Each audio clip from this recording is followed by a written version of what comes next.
Teknologi ini sangat penting ya untuk pemanfaatan sosialisasi dan pendidikan pemilih. Berkaitan dengan teknologi ini sebenarnya sangat dibutuhkan, terutama dalam sosialisasi pendidikan pemilih yang untuk meningkatkan efektivitas, jangkauan, dan transparansi proses pemilu.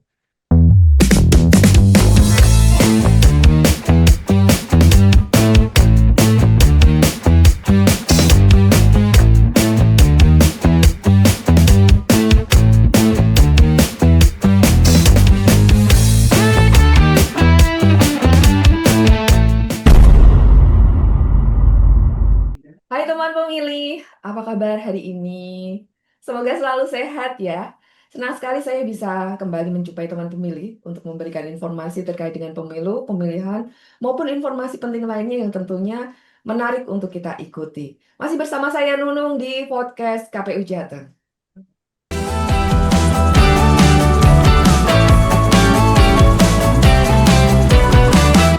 Teman pemilih, era teknologi menuntut semua kebutuhan dapat dipenuhi dengan cepat dan tentunya tepat, termasuk kebutuhan akan informasi.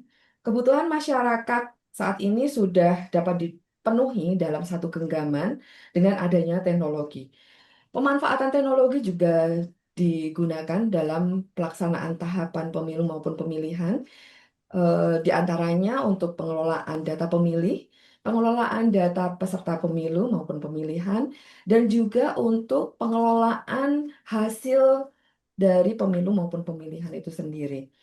Untuk podcast KPU Jateng edisi spesial Amazing Cup kali ini, kita akan membahas efektivitas teknologi dalam sosialisasi dan pendidikan pemilih. Sudah bergabung dengan podcast KPU Jateng, Ketua Sosdiklik Parmas, Ketua Divisi Sosdiklik Parmas dan SDM KPU Kabupaten Purworejo, Bapak Abdul Aziz. Pak Aziz, apa Mbak kabar Nunung, Bapak? Alhamdulillah sehat. Mbak Nunung Terima kasih gimana? sudah bersedia hadir secara daring dengan Ya, podcast KPU Jateng. C, terima kasih sama-sama dan semoga sehat semuanya, termasuk teman pemilih dimanapun Anda berada, terutama yang ada di Jawa Tengah. Itu Mbak Ya, Nunung. Ya, ya, sekali lagi terima kasih sudah bergabung Bapak. ya, Dan sama-sama. selanjutnya ada Ketua Divisi Sosdiklik Parmas dan SDM KPU Kota Pekalongan Bapak Kusnandar Bangkit. Iya, Pak Bangkit, ya apa selamat. kabar Bapak? Baik Mbak Nunung. Selamat siang, salam sejahtera bagi kita semuanya. Semoga teman-teman pemilih dalam keadaan sehat, sehat jasmani, sehat rohani, dan berkah barokah selalu. Amin. Amin. Dan semoga apa yang kita bahas hari ini akan berguna untuk teman pemilih dan khususnya untuk KPU sendiri tentunya untuk pelaksanaan tahapan pemilu maupun pemilihan selanjutnya. Baik, Pak Bagi dan Pak Aziz, kali ini kita akan membahas terkait efektivitas teknologi dalam pelaksanaan sosialisasi dan pendidikan pemilih. Tentunya ini membutuhkan pengetahuan yang cukup untuk penggunaan teknologi ini sehingga teknologi ini dapat bermanfaat dan tentunya tepat sasaran kepada pemilih.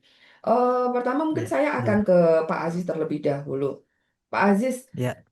teknologi yang sudah digunakan atau sudah akrab di masyarakat saat ini, apakah Hmm. ini diperlukan gitu untuk pelaksanaan sosialisasi dan pendidikan pemilih itu sendiri, Bapak? Menurut Bapak, silakan.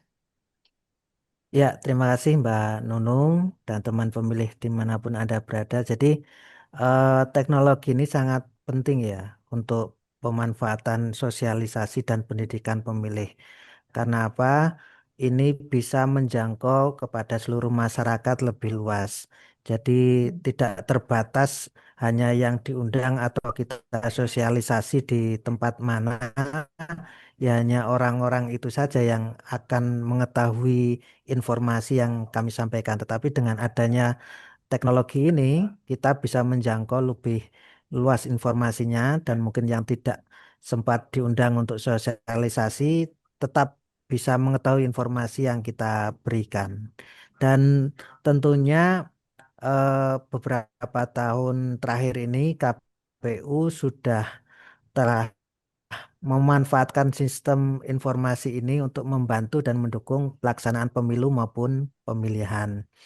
Selain efisiensi dan efektif, pemanfaatan teknologi informasi juga dengan semangat transparansi dan agar kerja-kerja serta pelayanan yang diberikan oleh KPU itu semakin cepat, mudah, transparan, dan akuntabel. Begitu Mbak Nunung.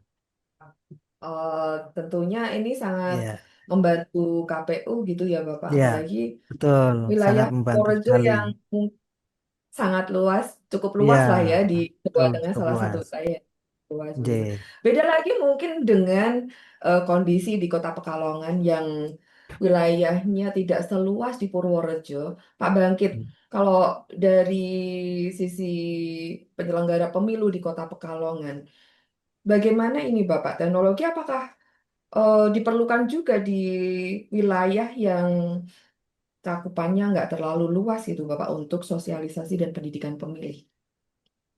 Iya, terima kasih Mbak Nunung. Berkaitan dengan teknologi ini sebenarnya sangat dibutuhkan, terutama dalam sosialisasi pendidikan pemilih yang untuk meningkatkan efektivitas, jangkauan, dan transparansi proses pemilu. Di Kota Pekalongan sendiri, untuk sosialisasi pemilih itu terbagi dari beberapa segmen ya Mbak. Hmm. Kami melaksanakan sosialisasi yang pertama kita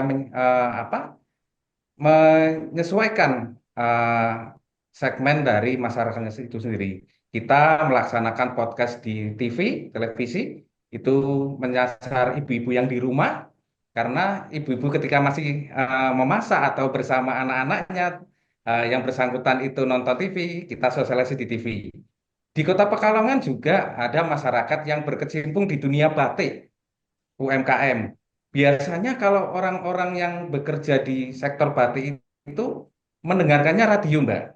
Jadi kita menyasar menggunakan teknologi berupa siaran radio. Kita podcast di sana, kita menyampaikan kegiatan-kegiatan selama kegiatan pilkada.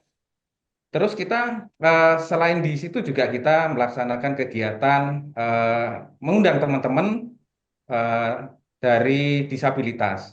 Jadi semuanya itu tidak bisa terlepas dari adanya eh, teknologi komunikasi. Mungkin itu Mbak kalau di Kota Pekalongan.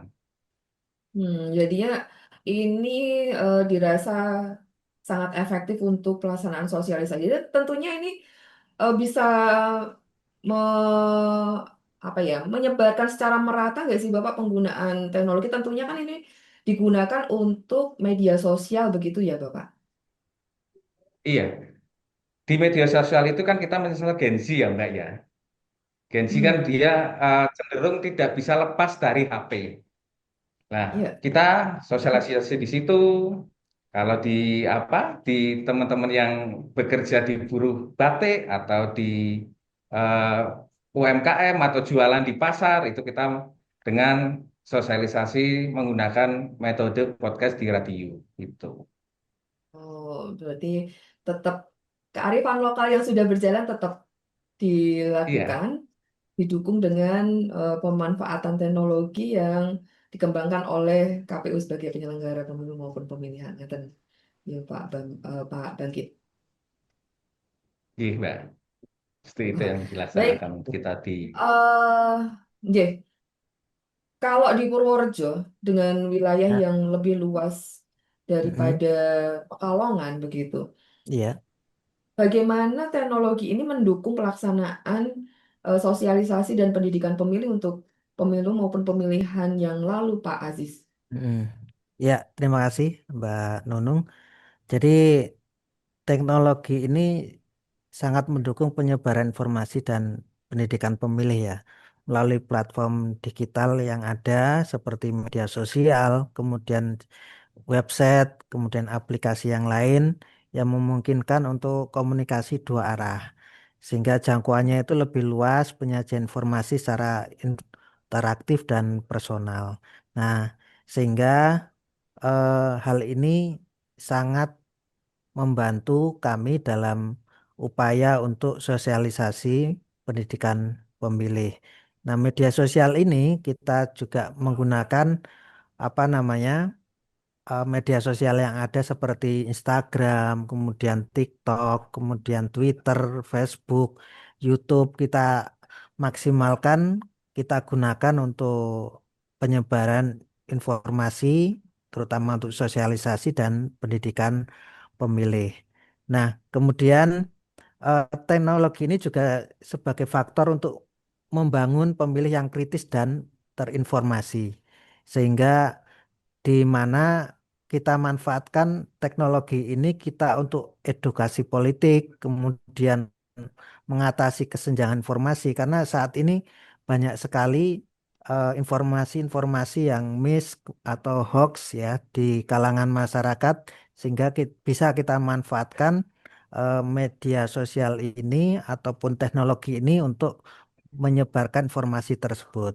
Dan juga teknologi ini menjadi faktor untuk meningkatkan transparansi dan integritas pemilu. Sehingga kalau ada penyelenggara yang apa namanya yang kurang baik dan lain sebagainya itu bisa kami juga di website kami kita menyediakan lapor KPU sehingga itu sangat membantu kami dalam apa namanya investigasi nantinya ketika ada hal-hal yang tidak diharapkan. Kemudian eh, teknologi ini juga digunakan untuk sistem perhitungan suara.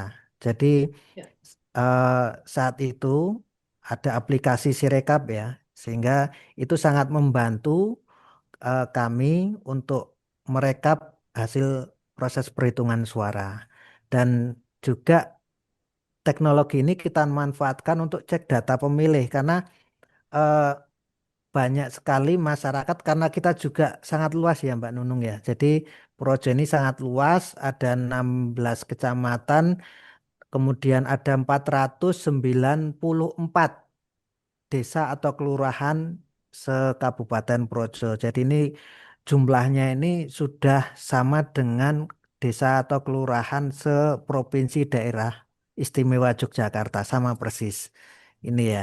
Ya. Nah ini sangat dibutuhkan untuk akses informasi, terutama cek DPT online ya. Sehingga daftar pemilih ini sangat penting karena tidak semua masyarakat itu bisa langsung ke kantor KPU atau ke PPK atau PPS kan membutuhkan waktu, biaya, dan lain sebagainya untuk mengetahui hal tersebut. Nah, sehingga dibutuhkan teknologi informasi seperti hal ini, Mbak Nunung. Dan tentunya ini harus disampaikan secara masif kepada Ya, masyarakat yang betul. kita mungkin nggak bisa langsung ketemu dengan Hmm. para pemilih gitu ya Pak Ya, Aziz. betul, betul. Jadi memang eh, ini betul-betul harus kita manfaatkan teknologi informasi ini dengan sebaik-baiknya dan seluas-luasnya sehingga semua masyarakat itu dapat mengetahui informasi yang ada terutama terkait dengan pemilu dan pemilihan gitu, Mbak Nunung. Dengan wilayah yang tadi Hmm, disampaikan Pak Aziz luas, hmm. Ya, dengan jumlah eh, desa yang desa sangat cukup banyak banyak. loh, lebih Ya, dari 400 desa dan kelurahan ya, begitu. ya, Tentunya penggunaan teknologi informasi ini selain membantu, ya, juga ada tantangannya untuk Purworejo khususnya nih Bapak. ya, Tantangannya penggunaan teknologi di Purworejo ini apa Bapak? Apa ya. aja nih boleh? Oke, tantangannya untuk apa namanya terkait dengan pemanfaatan teknologi yang ada di Kabupaten Projo ini medan yang ada di Kabupaten Projo ini ada yang pegunungan, ada yang di pinggir laut. Nah ini eh, masih minim jaringan internet, Mbak Nunung. Jadi masih minim sehingga itu terkadang menjadi kendala. Jadi kadang harus yang ada wifi-nya itu kadang cuma di balai desa. Yang paling susah memang di pegunungan-pegunungan karena di Purworejo ini hampir sebagian itu wilayahnya adalah daerah pegunungan dan ini sinyalnya cukup sulit, terutama terkait dengan jaringan internet. Nah, kemudian kendala yang lain penyebaran hoax dan misinformasi yang masif di media sosial itu cukup banyak sehingga perlu kita apa namanya sampaikan di media sosial kami dan kami juga bekerja sama dengan Mavindo untuk terkait adanya penyebaran hoax seperti ini. Nah, kemudian kesenjangan digital yang membatasi akses masyarakat ini yang tadi kurangnya jaringan internet. Nah, kemudian masalah kepercayaan publik terhadap teknologi yang belum optimal. Mungkin nanti dikira kayak hasil perolehan suaranya digawe-gawe dan lain sebagainya. Karena apa namanya? Akhirnya menimbulkan kecurigaan di masyarakat.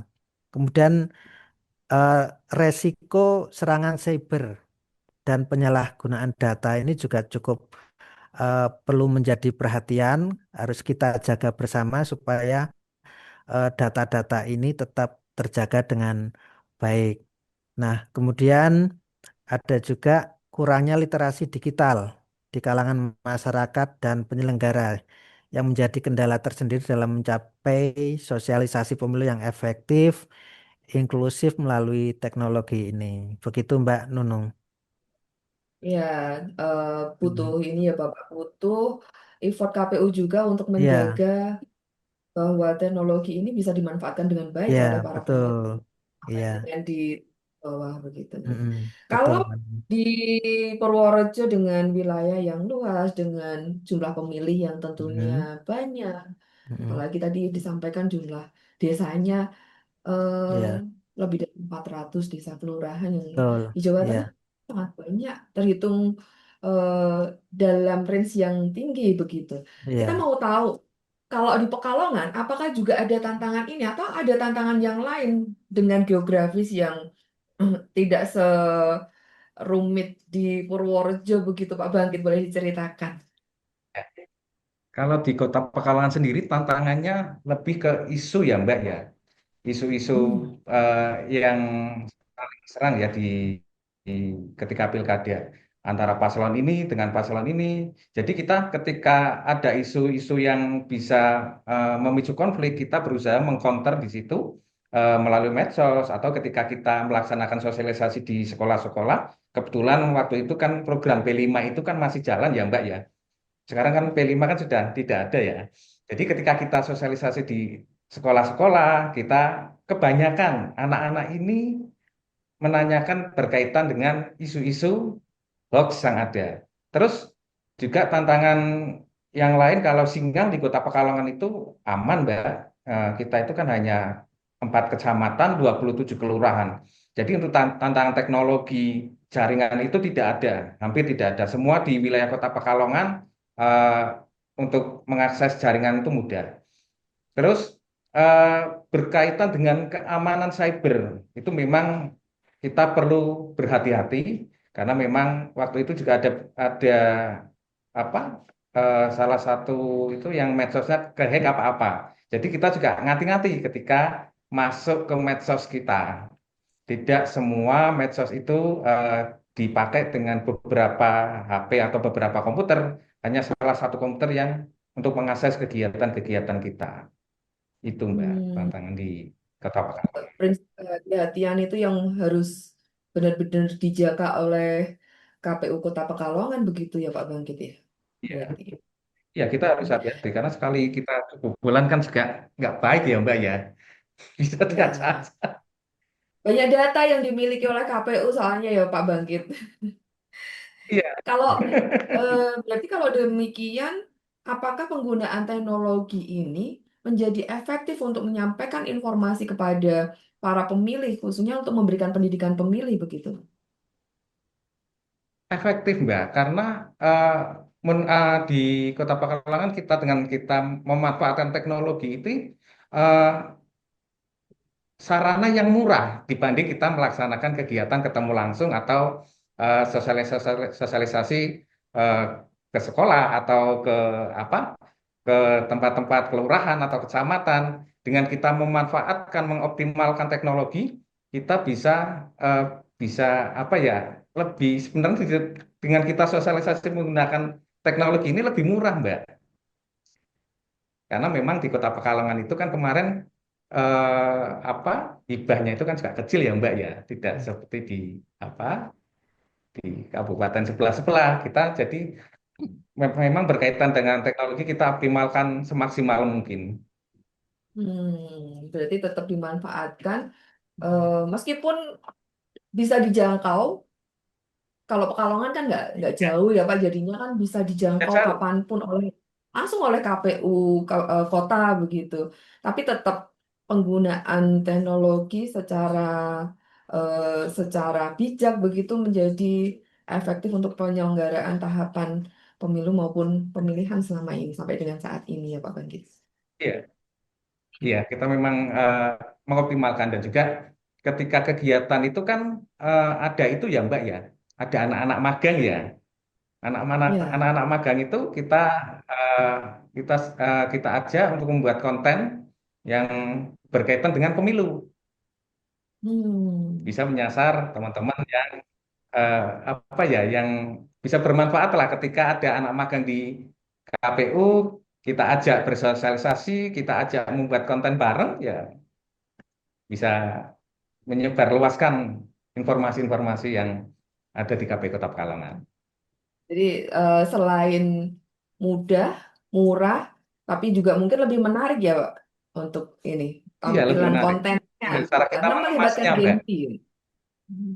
Iya. Ya, betul. Kalau di Purworejo gimana Pak Aziz? Ya, Apakah ini menjadi efektif penggunaan teknologi informasi untuk memberikan sosialisasi dan pendidikan pemilih mengingat mungkin ada beberapa wilayah yang membutuhkan kehadiran KPU secara langsung untuk mm, memberikan informasi? iya. Terima kasih Mbak Nunung dan teman pemilih dimanapun Anda berada. Jadi eh, pemanfaatan atau penggunaan teknologi ini tetap efektif ya Mbak. Kita gunakan eh, untuk sosialisasi, terutama untuk menjangkau lebih banyak orang, Mbak Nunung. Jadi tidak hanya sebatas orang, umpamanya kita tatap muka ya hanya orang-orang itu saja yang kita undang. Tapi dengan adanya teknologi informasi ini akan lebih luas jangkauannya, memfasilitasi interaksi yang efisien dan menyebarkan informasi yang eh, baik dan dengan cepat. Namun efektivitasnya sangat bergantung pada cara penggunaannya, di mana teknologi dapat mempermudah interaksi dan kolaborasi. Nah, sehingga butuh apa namanya? Memang timbal balik dengan masyarakat untuk mengakses informasi teknologi. Nah, sehingga kita tetap menggunakan metode teknologi informasi dan tatap muka secara langsung, Mbak Nunung, karena ada wilayah-wilayah yang memang tidak bisa dijangkau dan minim adanya jaringan internet. Nah, ini butuh apa namanya? Kita turun langsung ke daerah-daerah tersebut gitu Mbak Nunung. eh, Perlunya untuk komunikasi dua arah dengan para Ya, pemilih, tentunya mm-mm. akan mendorong partisipasi Ya para pemilih betul. itu dalam Mm-mm. tahapan. Dan Betul. ini sangat kita perlukan, Mm-mm. begitu ya Bapak, Iya, partisipasi ya, dari masyarakat. Harapannya ya, dengan adanya betul. teknologi, Mm-mm.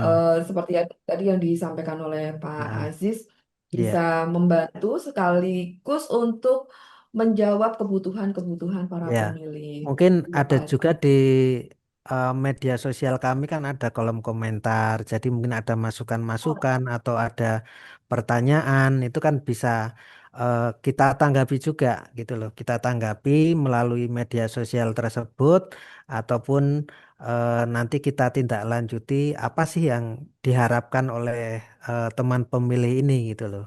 Jadi Ya. sehingga ini sangat sangat baik dan perlu kita gunakan teknologi informasi ini. Itu Mbak Ya, Nunung. dan ini menjadi tantangan tersendiri untuk KPU Ya, supaya bisa memberikan pelayanan yang optimal ya, kepada para betul. pemilih. Baik, Ya, Pak Aziz, Pak Bangkit, terima kasih sekali J. untuk sharingnya hari ini. Semoga apa yang disampaikan tadi bisa memberikan manfaat untuk Ya, KPU khususnya dan memberikan informasi yang lebih banyak kepada teman pemilih. Sekali lagi, kami mengucapkan terima ya, kasih untuk Pak Aziz dan Pak Bangkit beserta tim. Sehat selalu. Kami tunggu kehadirannya di studio Ya, podcast KPU Jateng siap. langsung nanti. Dengan senang hati, Mbak Nunung. Baik, sekali lagi terima kasih Bapak. Salam untuk tim di Ya, Purworejo dan di Kota Pekalongan. siap, siap, siap. Terima Terima kasih. kasih. Terima kasih Bapak. Ye. Baik teman pemilih, demikian tadi bincang-bincang kita bersama dengan Ketua Divisi Sosdikli Parmas dan SDM KPU Kabupaten Purworejo dan Ketua Divisi Sosdikli Parmas dan SDM KPU Kota Pekalongan. Terima kasih sudah selalu mengikuti media sosial KPU Provinsi Jawa Tengah untuk mendapatkan informasi terkait dengan pemilu, pemilihan maupun tentunya informasi penting lainnya yang menarik untuk kita ikuti bersama. Jumpa lagi dengan saya Nunung di podcast KPU Jateng episode selanjutnya. Podcast KPU Jateng Terupdate, terupdate, bersuara, bersuara, Suara keadilan. keadilan. keadilan.